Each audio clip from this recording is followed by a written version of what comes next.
It's no surprise that even at the end of the day, our spirits are fairly high. Before the next session, there are 3 of us in the audience who won coaching worth 2 lakh rupees each for the next 6 months, and it's not convertible. It's Vipul Rathore, KPMG, Ruben Ray, Team HR Services, Varke from Cognizant. Many congratulations. Please meet Mr. Hemant Acharya from ICF. Yeah, round of applause. Thank you. Back we are with our spirits high, and keeping their spirits high after some turbulence have been the Diageo United Spirits organization. Welcoming you, sir, Mr. Anand Kripalu, MD and CEO, Diageo United Spirits, Mr. Steve Correa, EVP and Head HR, Diageo United Spirits. Moderating the discussion would be Mr. Harish Devarajan, Leadership Coach and Organization Consultant. Over to you, sir. Let me begin by saying this conference is setting some new benchmarks. And I know what it is to run a conference. And I can tell you that this is outstanding effort, great outcome, and reaching via the virtual media to more than 3,500 people. Fantastic effort. I want to raise an applause for them. 3 cheers for Bangalore chapter. Hip hip. Hip hip. Hip hip. Thank you.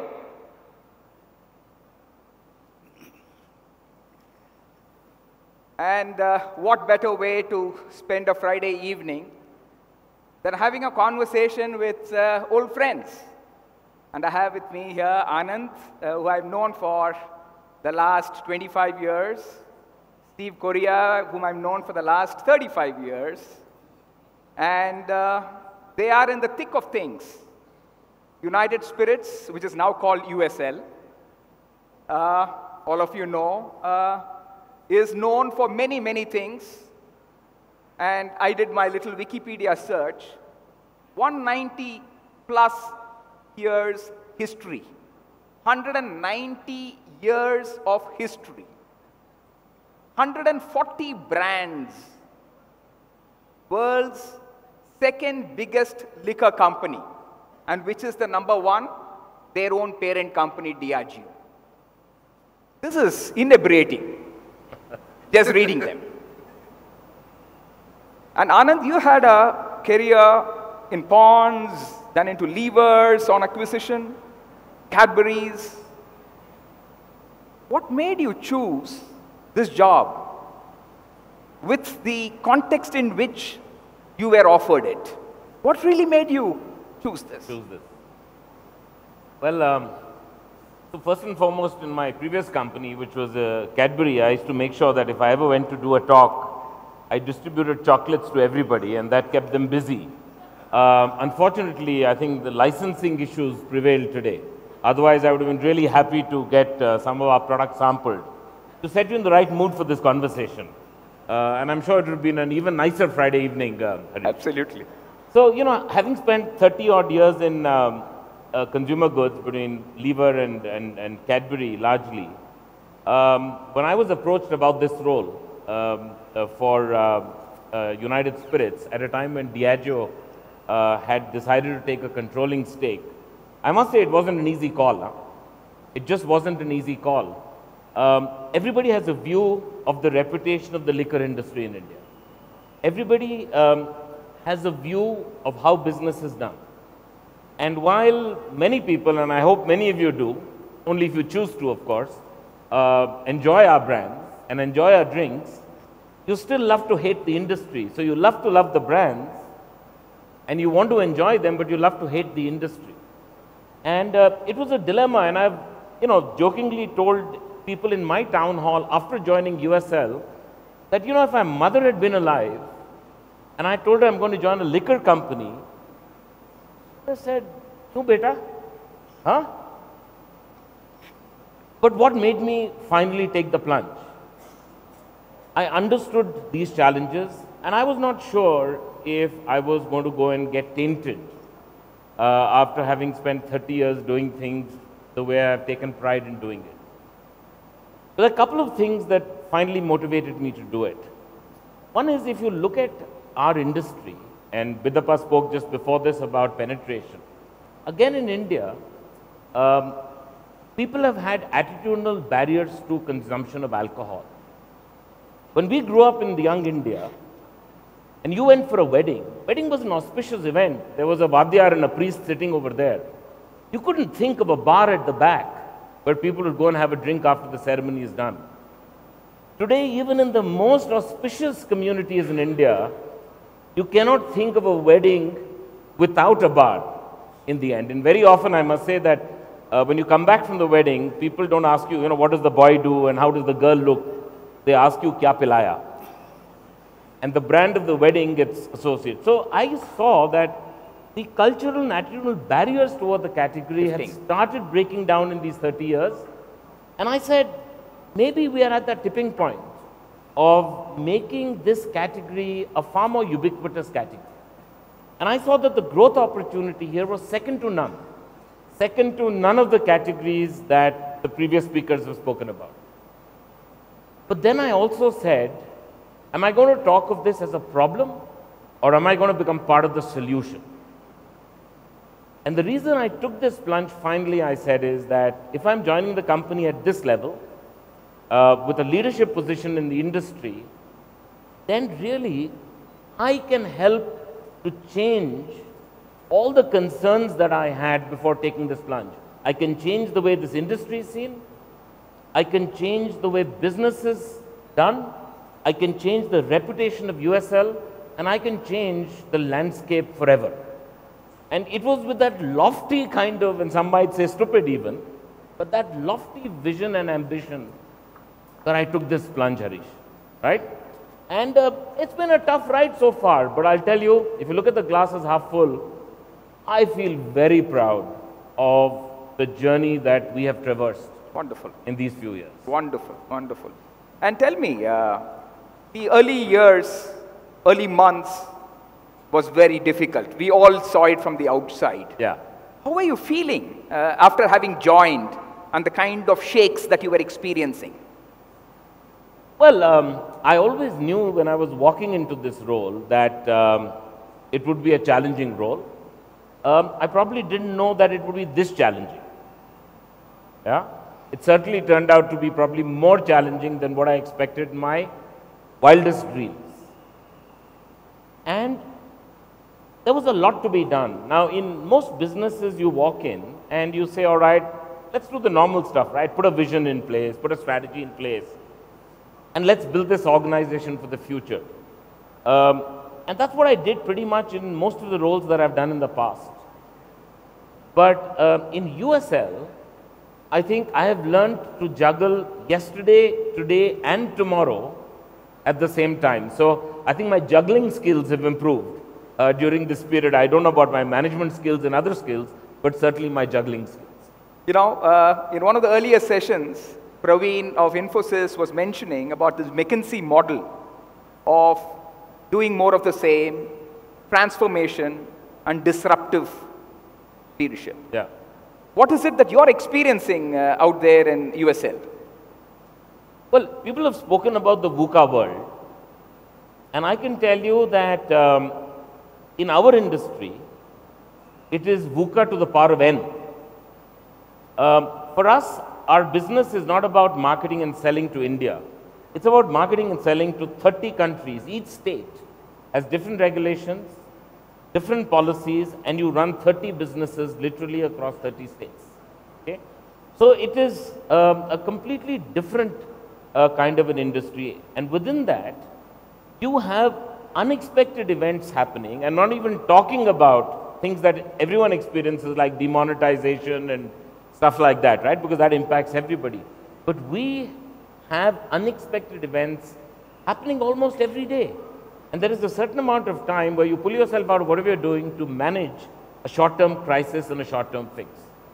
So I think managing the unexpected, using in a compliant and responsible way all the learnings from the Indian Jugaad is something that I think is par for the course in our company.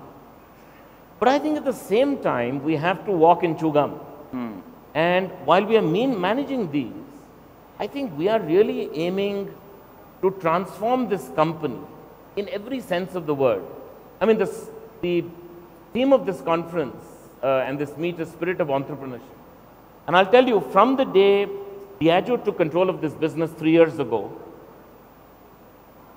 and when you look at our gross sales in terms of what consumers spend, it's about 50,000 crores, as large as the largest consumer goods companies who've spoken before us, right?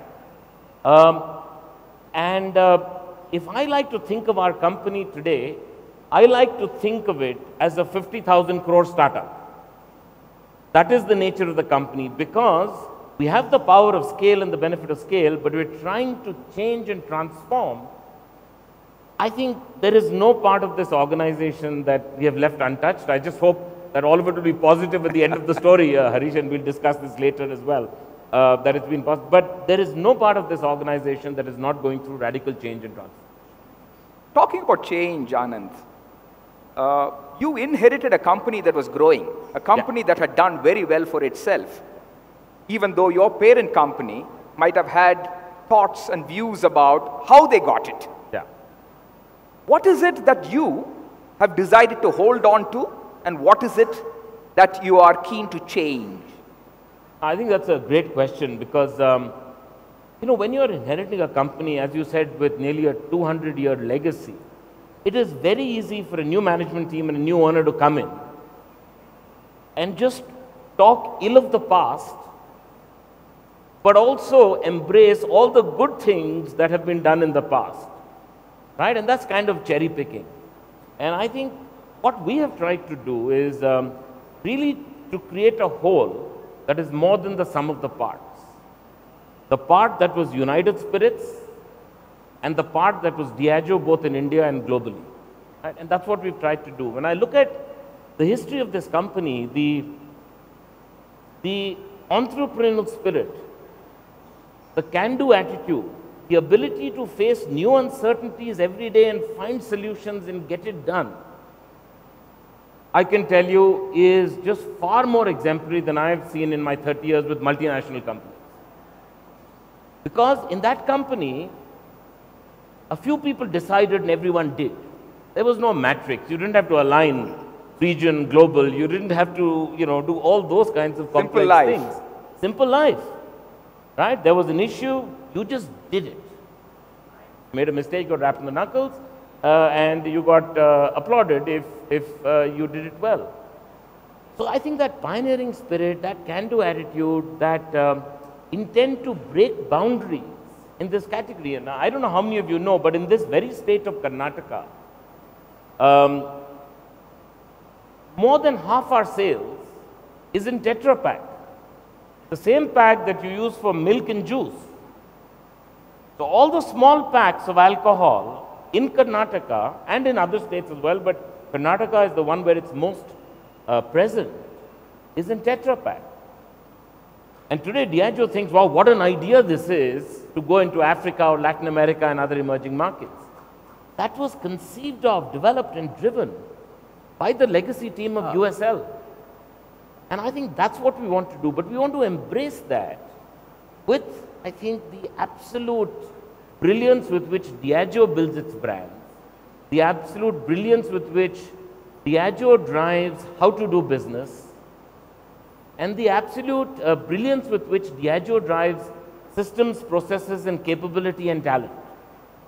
And if I can make 1 + 1 = 11, not even 3, but 11, then I think we have a unique powerhouse here, right? That I think will be well positioned to exploit the opportunity of the new India, where the attitudinal barriers are breaking, where people are earning more, and people are drinking the right way but wanting to drink better.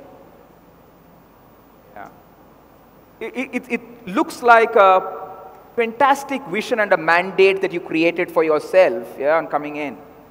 And in all this, what did you see as the role of HR? And I know that very quickly you decided to scout around for a good HR head.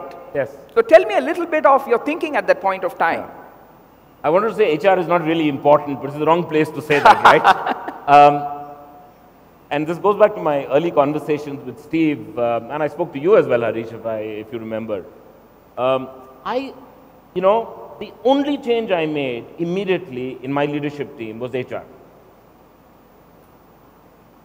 Because I was crystal clear that the journey we were on, the biggest partner had to be HR, and I could not do it alone.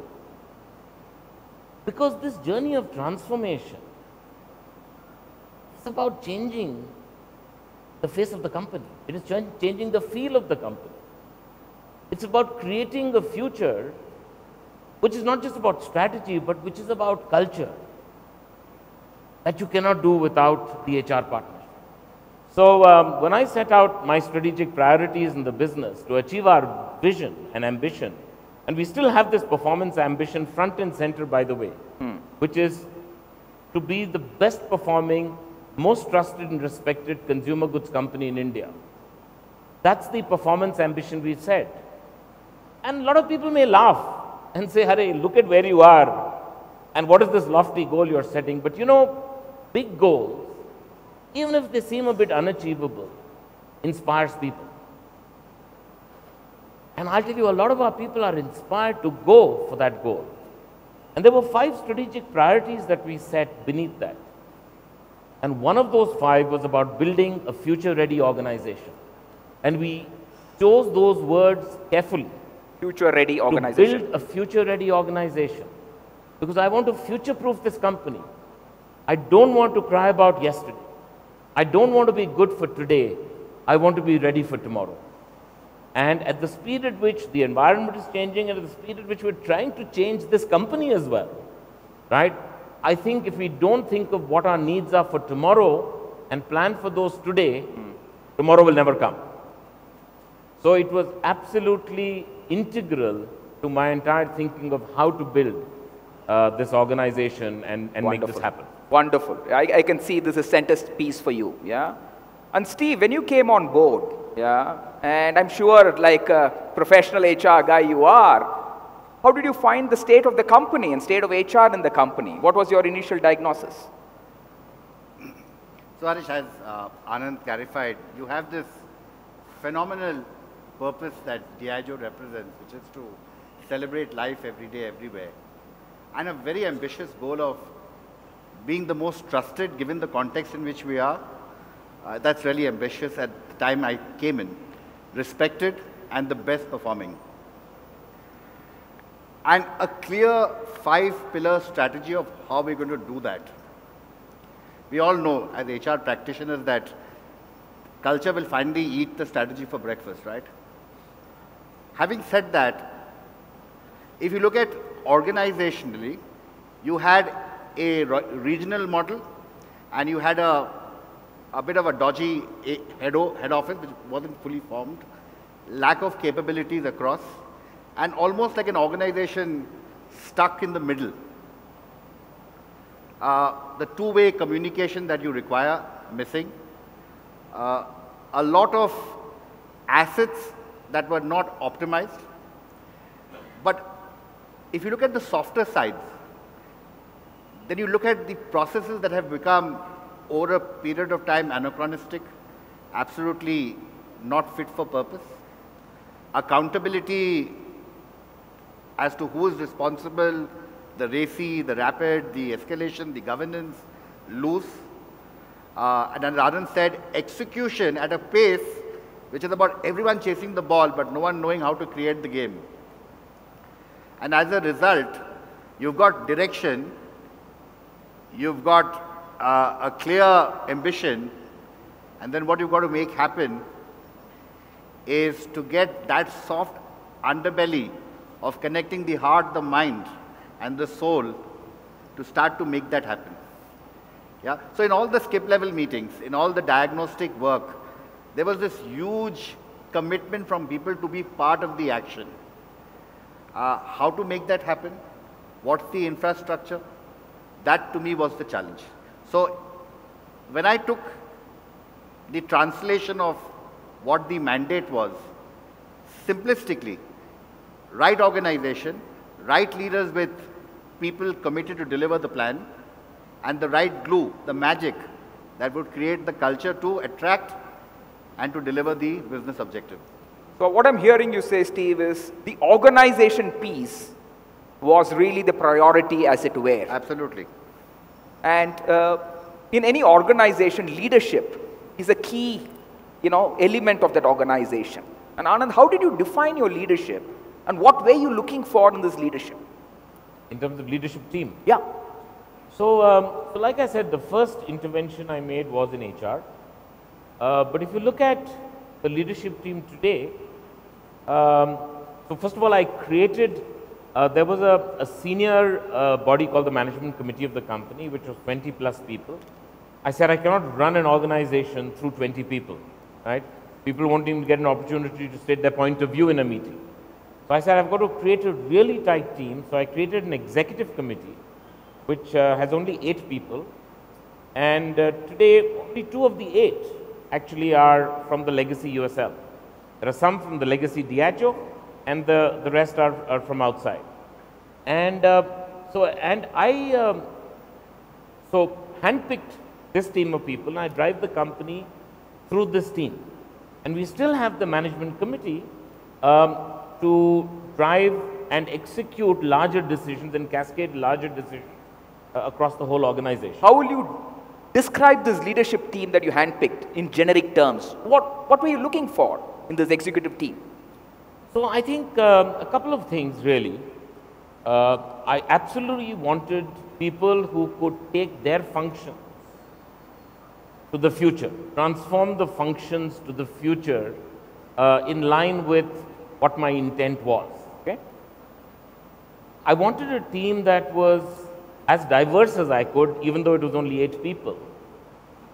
And an important part about diversity is, of course, how you think, but also having women in the leadership team.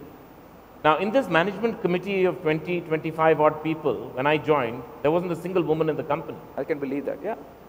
Given the alcohol industry, and therefore, therefore the culture in the company became a self-fulfilling prophecy. Therefore, you had women at kind of junior levels in the organization, but no women stayed long enough, or were nurtured long enough to make it to the leadership team. So we still have a long way to go, but we have 2 out of the 8 today. So bring in, and I have really learned through my personal journey of having spent many years in leadership teams with no women. The first time that I experienced women in my leadership team, the change in thinking that came in, they just approach it differently from the way that I was used to seeing men approach it. And lastly, I would say a team of people, not forming a club, but a team of people who could work well together and could get along well together. Because I believe that people that get along well together also work well together. That chemistry, part of it is to do with the nature of the individuals, and part of it is to do with me in partnership with Steve about creating that bonhomie and I would say the common purpose in that team to deliver the performance ambition that we had set. So it was a step-by-step thing. It was not surgical, right? But in 3 years, the face of the leadership team has changed. Wonderful. And I can't, you can't overemphasize the alignment of the leadership team to the purpose to make this kind of a transformational journey. Yeah. And Steve, given this diversity of sources from where the leadership team has been brought together, what did you do to sort of get them aligned to this common purpose? What interventions did you actually deploy? So several things, Harish. One is the fact that we created the ExCom and the ManCom and clearly understood the focus of what these 2 committees would do and the frequency. We went off, apart from the regular fortnightly meetings, we took time off offsite to really explore the beginnings of what our own personal purpose, where we came from and what we wanted to do. What was about our personal purpose that lent itself to Diageo purpose? What about our personal value that aligned to Diageo value? What about our personal possibilities as human beings? We could align with the Diageo possibilities and reimagine. And I think that that connection of 8 people in the room sitting together and first understanding each other. And as Anand said, you know, those who pray together, stay together, right? So in a sense, this is a kind of a time when you broke bread and you said, together, one for all. Because we were all functional leaders, each one coming in with his own little, you know, I'm HR, I'm CFO, and so on. And I think one of the things that Anand's been calling out all the time is, I have you on this table because you are an EBITDA partner and you're not a functional guy. And you're supposed to contribute on everything apart from the function you belong. And this orientation that we look for revenue, we look for margin, we contribute to cash is the fundamental thing that matters. I mean, that's all fine in terms of breaking bread and going into workshops. You got to then punctuate it with a clear messaging of what behaviors you expect from senior leaders. So we came up with a three-point KPI. One for what you'll do as leading your function. One is what you're going to do to support the other person, yeah, the other functions. And one is where you'll stand tall and confirm your presence as a leader in terms of the employee engagement and your scores. And that's very serious stuff. That's very nice. Right? So we're asking the leader at the top, it is a privilege to serve and stand in there tall and make a difference. So I think some of this element, and of course beyond all the soft stuff I just said, some very hard stuff about pre-reads, the way we come at meetings, the structure we bring in, that's the hard stuff of the meeting. Wonderful. I like what you said, Steve, in terms of the personal purpose, yeah, being brought into this picture, yeah. And I know Diageo believes in a big way in aligning the personal purpose with the corporate purpose, yeah. Tell me, Steve, how does your personal purpose align to what you're currently being called to do in USL? So, Harish, thank you for that question. You know, most organizations have 99% of things which are similar or same, yeah? And it's this 1% difference that companies have that make the 100% difference. The 1% difference at Diageo is the entire alignment of personal purpose. The entire performance for growth conversation that we have with individuals in the organization is, what's your purpose? Anand's purpose, when I was interviewed, was about leaving a legacy. I connected with my personal purpose of, like Buddha, to follow one's own light and to let others follow in their own. Yeah? And if you can take the entire meaning of what you are, then things like work plans, things like this, you know, I mean, I have been through multiple, with my 30 years of WorkX, you're always saying, do this for the organization, do this for this, do this for that. And everybody is asking the question, what's in it for me? Diageo goes first to asking you, what's in it for you? And then it asks the other questions, how can your personal purpose come to life, yeah, in terms of possibilities and what you can do and how does it flow? And I'll tell you, it's not just words. It's not just, you have to work through that. And you know, Harish, being a coach myself for 2.5 years, it is one of the most exciting discoveries in which you can have a conversation that you can enlarge the deeper purpose for what you do and what you want to leave. Wonderful. If I can add, Harish, to what Steve has just said. Many of us went through an intensive 4 or 5 day workshop, right, where they bring in people from around the world. And a core part of that is to understand your purpose and to be clear about what's your personal purpose. So it's a big investment that's done. People fly to Edinburgh or somewhere and go through this workshop. And I've been through this personal journey of discovering what is it that drives me. And given the challenges and complexity of what I'm dealing with, it's the one thing that gives you the kind of North Star and the light that keeps you on course. So, and this is something that I discovered from my earliest days when I was a young sales manager working in Trichy or in Lucknow, to other roles that I've done. What has given me the ultimate fulfillment, right? Because finally the increment and the promotion fades into oblivion when you're sitting where I'm sitting. It just fades into oblivion. It was important then, but sitting where I'm sitting now,